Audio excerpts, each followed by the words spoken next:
सर्वात प्रथम समतेचे विचार रुजवणाऱ्या सर्व महामानवांना त्रिवार अभिवादन करतो आणि इथे उपस्थित मंचावरील सगळे वंचित बहुजन आघाडीचे पदाधिकारी, व्हीएस पॅन्थर ग्रुपचे सगळे मित्रमंडळ आणि व्हीएस पॅन्थर ग्रुपचे सगळे पदाधिकारी, वंचित बहुजन आघाडीचे सगळे कार्यकर्ते, इथे मोठ्या संख्येने उपस्थित असलेल्या माझ्या माता भगिनी, वडीलधारी मंडळी आणि या चळवळीतल्या, या लढाईतल्या माझ्या तमाम साथीदारांना माझा मानाचा, सन्मानाचा, प्रेमाचा, स्वाभिमानाचा क्रांतिकारी जय भीम। मित्रांनो, आपल्या सर्वांना माहिती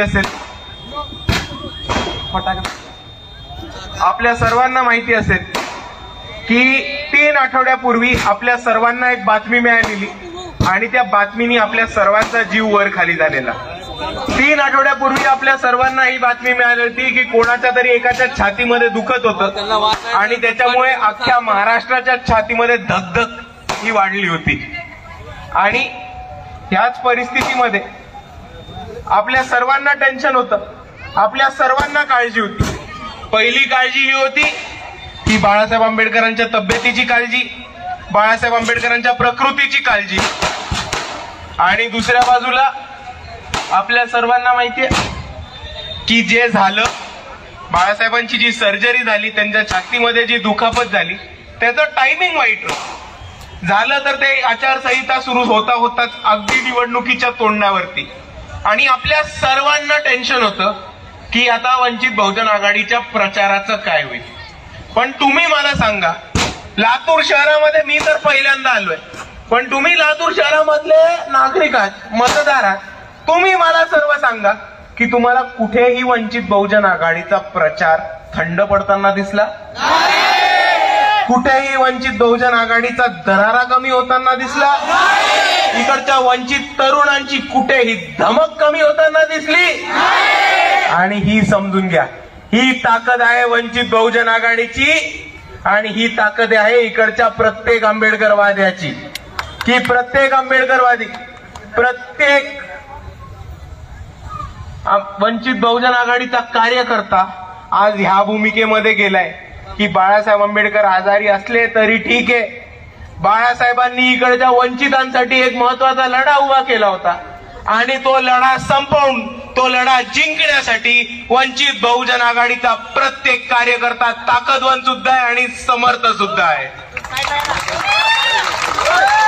आणि ह्याच परिस्थितीमध्ये, ह्याच पार्श्वभूमीवर मी इकडच्या तमाम कार्यकर्त्यांना, पदाधिकाऱ्यांना, मतदारांना, आंबेडकरवादी चळवळीतल्या तमाम कार्यकर्त्यांना, आरक्षणवादी, आरक्षण वाचवण्याच्या लढाईतल्या तमाम साथीदारांना एकच विनंती करतो की आज आहे 14 तारीख, 20 तारखेला मतदान आहे, तर 14 तारखेपासून 16 तारखेपर्यंत आपण सर्वांनी एक भूमिका घ्यायची आणि आपण सर्वांनी एका भूमिकेत यायचंय।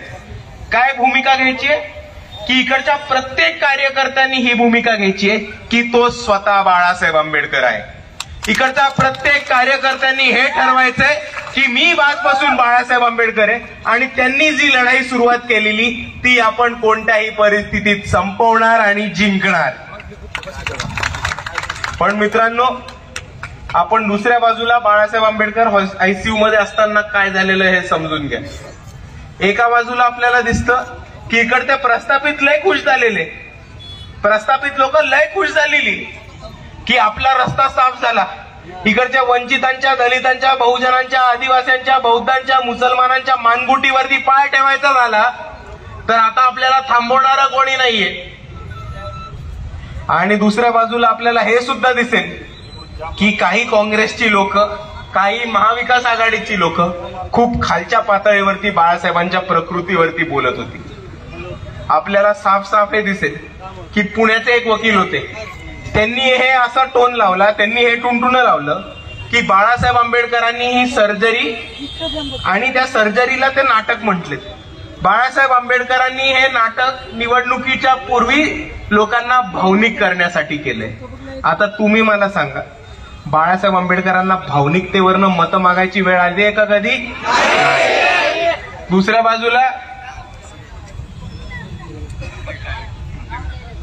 बाजूला आपल्याला दिसतं की मुंबईचे एक पाकिटमार पत्रकार आहेत, माहिती आहे आपल्याला. त्यांना नोकरी नाहीये, त्यांना नोकरीवरनं काढून टाकलं म्हणून त्यांना शरद पवारांनी आणि इकडच्या महाविकास आघाडीने सुपारी दिली की तू फक्त वंचित वरती बोल. आपण त्यांना बारामतीचे अर्णब गोस्वामी म्हणून ओळखतो. ते असं म्हटले की आपण सर्वांनी एक व्हिडिओ बघितला असेल, बाळासाहेबांनी हॉस्पिटलमधनं खास करून आपल्यासाठी एक व्हिडिओ बनवलेला आणि ते आपल्या सर्वांना हे सांगत होते की वंचित बहुजन आघाडीचा लढा महत्वाचा आहे, पण त्याच्यापेक्षा महत्वाची ही निवडणूक आपल्याला आरक्षण वाचवण्यासाठी. या आरक्षणवादी भूमिकेबद्दल जो बाळासाहेबांनी व्हिडिओ टाकला त्या व्हिडिओबद्दल हे म्हणाले की बाळासाहेबांना खोटं बोलायची परवानगी इकडच्या निवडणूक आयोगाने दिली आहे का. आणि अजून एक आयटम आहे, शिवसेनेचे मुंबईचेच आयटम आहेत, रोज सकाळी भोपू सारखे वाचतात. बरोबर, कोणाला ऐकायचं नसतं त्यांना, पण तरी रोज सकाळी टीव्ही वरती येऊन 9 वाजता भोपू सारखे वाचतात. ते असं म्हणाले की बाळासाहेब आंबेडकरांनी असं कोणतंही काम करू नये किंवा असं कोणतंही वक्तव्य करू नये ज्यांनी त्याच्या छातीवरती ताण पडेल, आणि महाराष्ट्र सांभाळायला ही लोक समर्थ आहेत. तर या हरामखोरांना मला नुसती एक गोष्ट सांगायची की आणि ते तुम्ही इकडच्या प्रत्येक आंबेडकरवादी तरुणाला विचारू शकता, प्रत्येक माणसाला विचारू शकता की आम्ही नुसते शांत आहोत कारण बाळासाहेब आंबेडकरांनी आपल्याला रोखून ठेवले. इकडचा प्रत्येक वंचित बहुजन आघाडीचा तरुण हे म्हणेल की पोलीस प्रशासनापेक्षा जास्त भीती बाळासाहेबांची वाटते आणि म्हणून आम्ही नुसतं शांत आहोत. तुम्हारी इज्जत है क्योंकि हम शराफत से है. अगर हम औकात पे उतर आहे ना तर या महाराष्ट्रामध्ये असं खोपच्याने राहणार जिकडे हरामखोर लोक लपू शकतील. आणि ही जी लोक आता घाणेरडा अपप्रचार करतात, ही जी लोक जी खालच्या पातळीची प्रचार करतात, काँग्रेसचे ट्रोल्स बघा, बाळासाहेबांच्या कमेंट खाली, बाळासाहेबांच्या मेडिकल बुलेटिन खाली कमेंट बघा काय करतात. हे मरत का नाहीत? हे लवकर मेले पाहिजे. हा अजून किती दिवस जगणार आहे? बीजेपीकडनं पाकिट बंद झालं म्हणून बाळासाहेब आयसीयू मध्ये गेले. अशा लोकांना ह्या निवडणुकीमध्ये सोडायचं नाहीये मित्रांनो, सोडायचं नाहीये. ही निवडणूक आपल्या हातातली निवडणूक आहे. लातूर सिटीची सीट आपली निघणारी सीट आहे आणि कोणत्याही परिस्थितीत ह्या लोकांना सोडायचं नाही. कारण तुम्ही यांची मानसिकता समजून घ्या, तुम्ही यांची विचार करण्याची प्रवृत्ती समजून घ्या. यांना आंबेडकरवाद नुसता संपवायचा नाहीये, यांना नुसता आंबेडकरांना निवडणुकीत पाडायचं नाहीये. तुम्ही आतापर्यंत यांनी काय काय केलं आपल्याशी सर्व समजून घ्या. इकडचे कितीतरी आंबेडकरवादी तरुण आहेत, बरेच युवक आहेत. किती लोकांच्या अंगावर केसेस आहेत दाखवा हात वर करू. बघा आकडा बघा. या सगळ्या तरुणांना इकडच्या प्रस्थापितांनी केसेस मध्ये अडकवले. आंबेडकरवादी तरुण जेव्हा आक्रमक होऊन रस्त्यात येतो तेव्हा इकडची प्रस्थापित चळवळ त्यांच्यावरती खोटे केसेस करून कोर्ट कचेरीमध्ये त्यांना अडकवते, त्यांचं आयुष्य उद्ध्वस्त करते. वंचित बहुजन आघाडी स्थापित व्हायच्या आधी इकडच्याच राष्ट्रवादी काँग्रेसनी आणि काँग्रेसनी आपली आंबेडकरवादी चळवळ ही गटातटामध्ये विभाजून आंबेडकरवादी चळवळीचं वाटवलं लावलं होतं. आणि आता तुम्ही समजून घ्या, ह्याच काँग्रेसनी बाबासाहेब आंबेडकरांना भंडारा गोंदियामध्ये पाडलं होतं आणि मुंबईमध्ये सुद्धा पाडलं होतं. याच काँग्रेसनी भैयासाहेब आंबेडकरांना नांदेडमध्ये पाडलं होतं. याच काँग्रेसनी आयुष्यभर हे षडयंत्र लावलं की आपली अकोल्याची सीट नाही निघत. अकोल्याची सीट काँग्रेस आयुष्यात नाही निघू शकत, मी तुम्हाला आता सांगतो. पण आपली अकोल्याची सीट नाही निघाली तरी बाळासाहेब आंबेडकर कसे पडतील ह्याच्यासाठी दर निवडणुकीमध्ये स्ट्रॅटेजी केली, षडयंत्र केलं. आणि ह्याच निवडणुकीमध्ये आनंदराज साहेबांना सुद्धा अमरावतीमध्ये पाडायचं काम हे इकडच्या काँग्रेसने केलं होतं. आणि आता हे इथे थांबत नाहीये. तुम्ही यांचे कमेंट्स वाचले आणि तुम्ही यांच्या प्रवक्त्यांचे वक्तव्य ऐकलं तर तुम्हाला कळेल की यांनी आंबेडकरवादी चळवळ संपवायचा प्रयत्न केला, यांनी इकडच्या आंबेडकरवादी तरुणाला जेलमध्ये चढवण्याचा प्रयत्न केला, यांनी इकडच्या आंबेडकरवादी उमेदवारांना निवडणुकीत पाडण्याचा प्रयत्न केला, आणि आता हे आंबेडकरच संपवायला निघालेत आणि हे थांबलेत की बाळासाहेब आंबेडकर कधी मरतील. आणि अशा नीच हलकट लोकांना या निवडणुकीमध्ये आपण धडा शिकवणार आहोत की नाही शिकवणार आहोत? यांना घरी बसवणार आहोत की नाही बसवणार आहोत? आता मला सांगा, कोणाकोणाला बदला घ्यायचा यांच्याशी, कोणाकोणाला बदला घ्यायचा आहे? हा फोटो काढा आणि त्या देशमुखांना पाठवून द्या एकदा,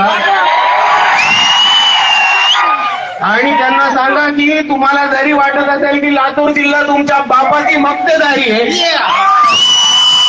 आंबेडकरवादी तरुण एकदा पेटून उठला की तुमच्या पाटील वाड्यामध्ये घुसून सुद्धा तुम्हाला ठोकायची क्षमता ठेवतो. आपल्या सर्वांसाठी एक महत्वाची घोषणा की लातूर सिटीचे उद्याचे आमदार विनोद दादा आपल्यावर आहेत.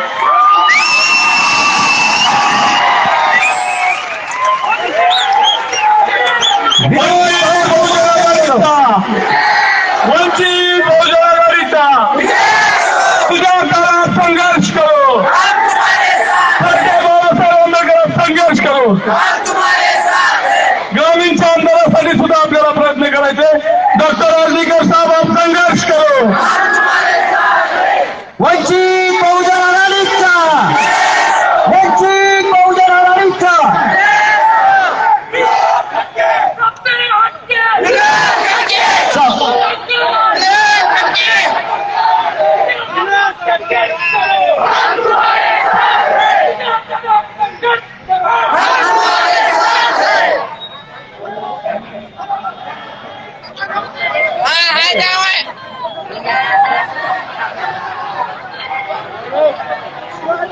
सर्वांना विनंती आहे की खाली बसून घ्या.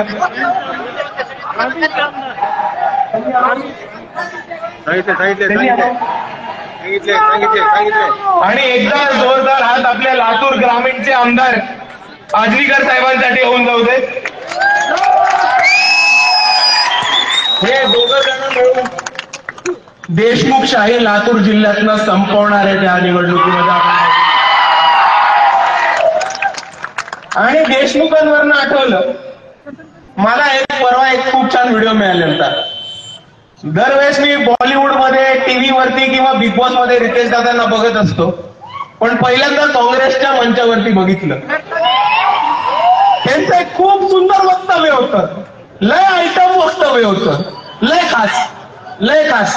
आणि त्यांनी विचारलेल्या प्रश्नाची उत्तरं मी आता देतो तुम्हाला. त्यांनी प्रश्न विचारला होता की इकडे आपले तरुण युवक हे शिकतात, लातूर पॅटर्न मध्ये शिकतात आणि त्यांच्या हाताला रोजगार का नाही, तर त्याची उत्तर मी देतो. तर रितेश दादा, त्यांच्या हाताला रोजगार नाही कारण इकडचे इतके वर्ष विलासराव देशमुख राजकारण करत होते, ते खासदार होते, ते मुख्यमंत्री होते.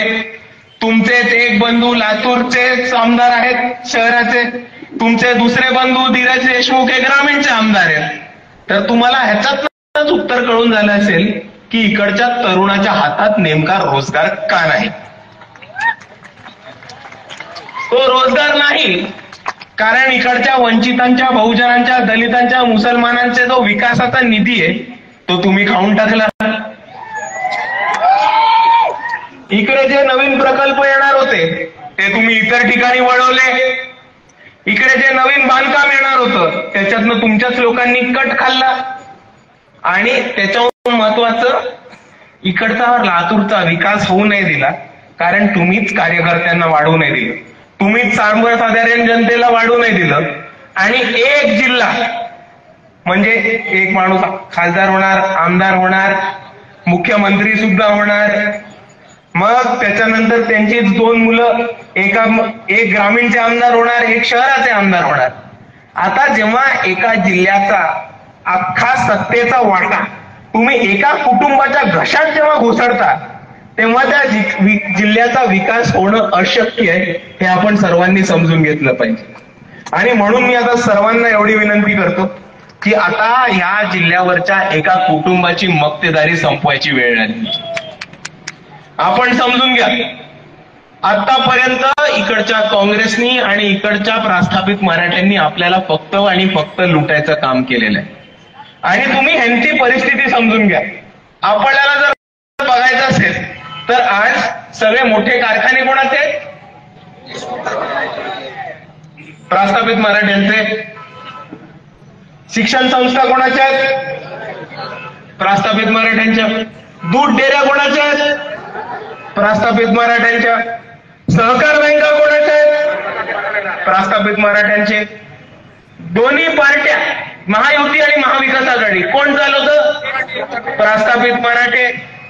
इकडे आपण बघितलं तर साधा ग्रामसेवक, सरपंच, जिल्हा परिषद सदस्य, नगरसेवक, आमदार, खासदार हे सुद्धा प्रस्थापित मराठे. आपण जर हीच लोकसभा निवडणूक बघितली तर तुम्हाला कळेल की महाराष्ट्रामध्ये 48 सीट आहेत. किती? 48. त्या 48 पैकी 39 ठिकाणी प्रस्थापित मराठे निवडून आले. विधानसभा बघितली तर 288 सीट आहेत. किती? 288. या 288 पैकी 200 तर प्रस्थापित मराठे निवडून आले. आणि ही परिस्थिती असताना सुद्धा मनोज जरांगे पाटलांना एवढं मोठं आंदोलन उभं करायला लागतं मराठ्यांच्या आरक्षणासाठी. म्हणजे तुम्ही गंमत बघा. हे का होतं ते पण समजून घ्या. हे होतं कारण इकडच्या प्रस्थापित मराठ्यांनी त्यांच्याच समाजाला लुटून खाल्लंय, तर ते आपले कुठनं होणार आहेत? आणि म्हणून मी आपल्या सर्वांसमोर एक प्रस्ताव मांडू. आपण इतके वर्ष इकडच्या प्रस्थापितांच्या खानावळीमध्ये, इकडच्या मराठ्यांच्या खानावळीमध्ये ताट मांडून बसलो होतो. आपल्या ताटामध्ये अन्न पडलं. इतके वर्ष वाट लावून बसलो की कोणतरी येईल, ताटात अन्न टाकेल, आपल्याला जेवण वाढेल, मग आपण खाऊ. आपली भूक कधीची 70 वर्षाची मिटेल.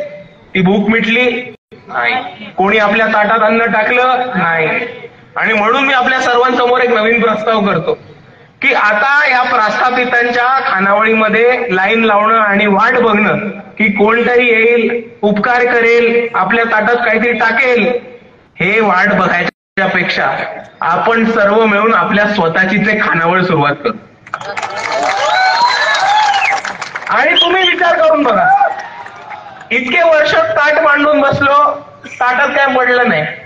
पण जर आता आपणच स्वतःची खानावळ चालू केली, आपल्या बाबाची खानावळ चालू केली, तर तुम्ही विचार करून बघा की तिकडचं ताट जे आहे ते आपलंच आहे. बरोबर? आपल्या खानावळीत ताट आपलंच असणार आहे. जेवण जे येत आहे ते पण आपलंच असणार आहे. तिकडचे वाढपी आणि आचारी सुद्धा आपलेच असणार आहेत. जी चूल पेटली आहे त्या खानावळीत ती चूल सुद्धा आपलीच आहे. आणि त्या चुलीत जे बोकड शिजतंय ते सुद्धा आपलंच आहे. आता तुम्ही मला सांगा की जर खानावळ आपल्या बापाची असली, ताट आपलं असलं, त्या ताटातलं जेवण आपलं असलं, चूल आपली असली, आचारी वाढपी आपले असले आणि बोकड सुद्धा आपलं असतं, तर आपण कधी उपाशी राहणार आहोत का? आणि म्हणून मी तुम्हाला सर्वांना एवढीच विनंती करतो की आता या प्रस्थापितांच्या इकडे लाईनी लावणं बंद करू. आता पाटलाच्या वाड्यावरती लाईनी लावणं बंद करू आणि त्याच्यापेक्षा एक वंचितांची नवीन खानावळ आपण सर्व एकत्र येऊन उभी करू. आणि तुम्हाला मुद्दा कळला नसेल तर थोडक्यात तुम्हा सर्वांना समजून सांगतो की आपलं ताट म्हणजे काय? आपलं ताट म्हणजे काय? आपला मतदारसंघ, त्याच्यात टाकलेलं जेवण म्हणजे काय? आपलं मत. आपले वाढपी आणि आचारी कोण आहेत? आपले वाढपी आणि आपले आचारी. आणि आपली खानावळ म्हणजे काय? बरोबर, वंचित बहुजन आघाडी.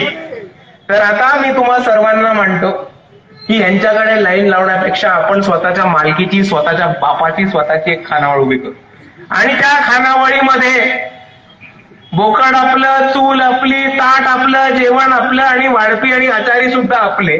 आणि ही खानावळ एकदा उभी राहिली की मी आपल्या सर्वांना आश्वासन देतो की एकदा वंचितांची खानावळ या निवडणुकीत उभी राहिली की एकदा इकडच्या कोणत्याही वंचिताला परत उपाशी झोपायची परिस्थिती नाही येणार. हे आपण सर्वांनी गृहीत करा.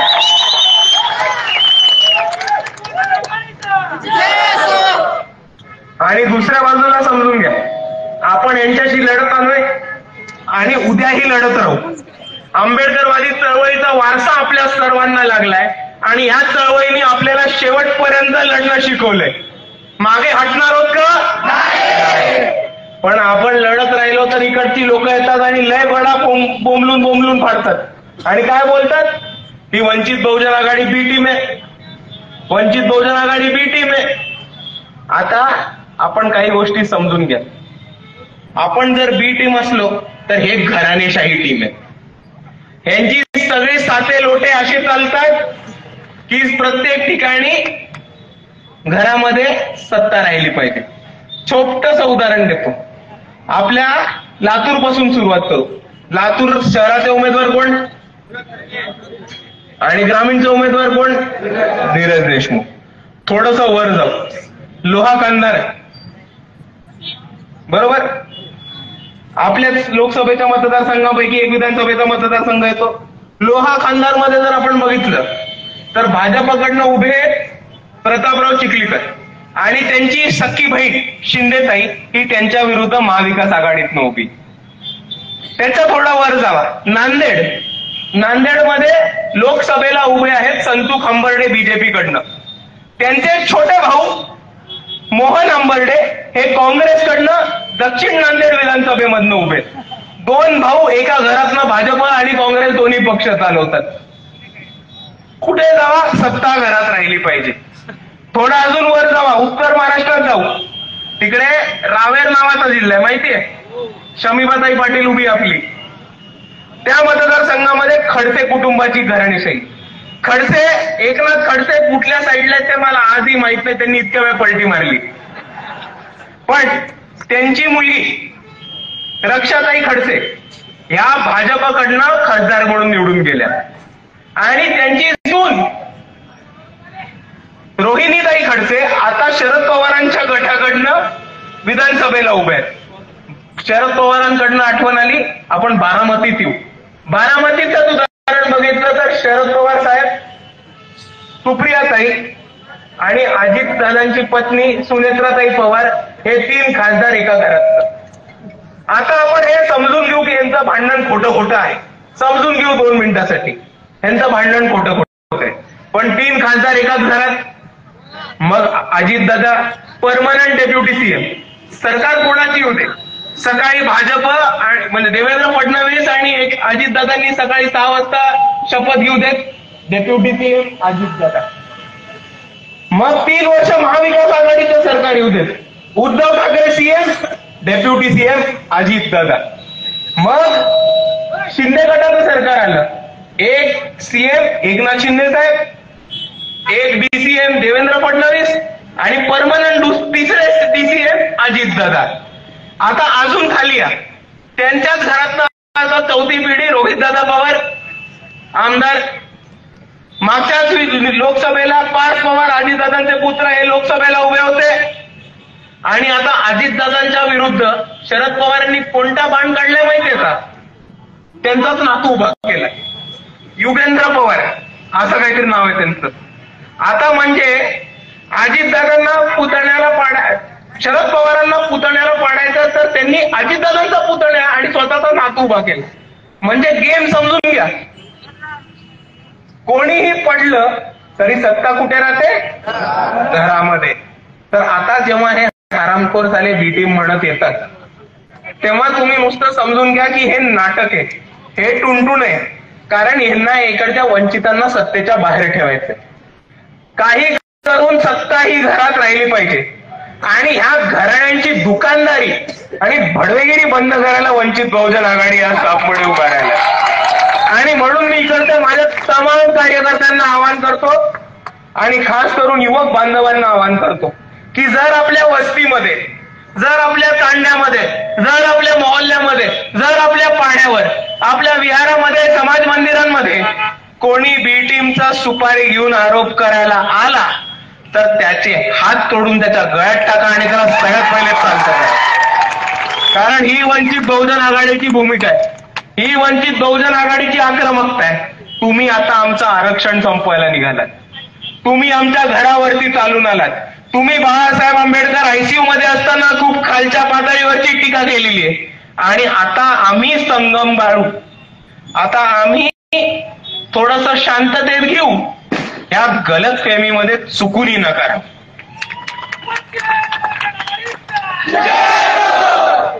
आणि आपण सर्वांनी एक गोष्ट समजून घ्या की बी टीमचा आरोप हा अतिशय जातीवादी आहे. हा अतिशय जातीवादी आरोप आहे, आपण सर्वांनी समजून घेतलं पाहिजे. जेव्हा इकडचा बहुजन, दलित आणि आदिवासी यांच्या प्रस्थापितांच्या विरुद्ध लढायला उठतो तेव्हा त्यांना बी टीम म्हटलं जातं आणि जेव्हा इकडचा मुसलमान या प्रस्थापितांच्या विरुद्ध लढायला उठतो तेव्हा त्याला वोट कटुआ म्हटलं जातं. पण आपण सोपं उदाहरण बघा. शिवाजीनगर मानखुर्द नावाची एक सीट आहे मुंबईमध्ये, तिकडे मैत्रीपूर्ण लढत. नांदेडमध्ये मैत्रीपूर्ण लढत, सिंदखेड राजामध्ये मैत्रीपूर्ण लढत, मुक्ताईनगरमध्ये मैत्रीपूर्व लढत, दिग्रसमध्ये मैत्रीपूर्वक लढत. आता ह्या मैत्रीपूर्वक लढत मध्ये जर 2000, 3000, 4000 महाविकास आघाडीच्या सीटा पडल्या,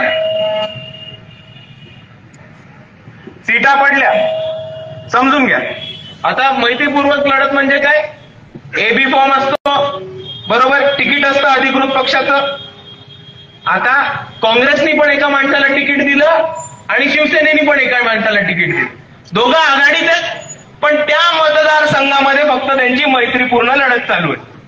आता तुम्ही मला सांगा, या मैत्रीपूर्वक लढतमध्ये जर 2000, 3000 काँग्रेसची सीट पडली तर उद्या सोनिया गांधी येऊन उद्धव ठाकरेंना बी टीम म्हणणार आहेत का?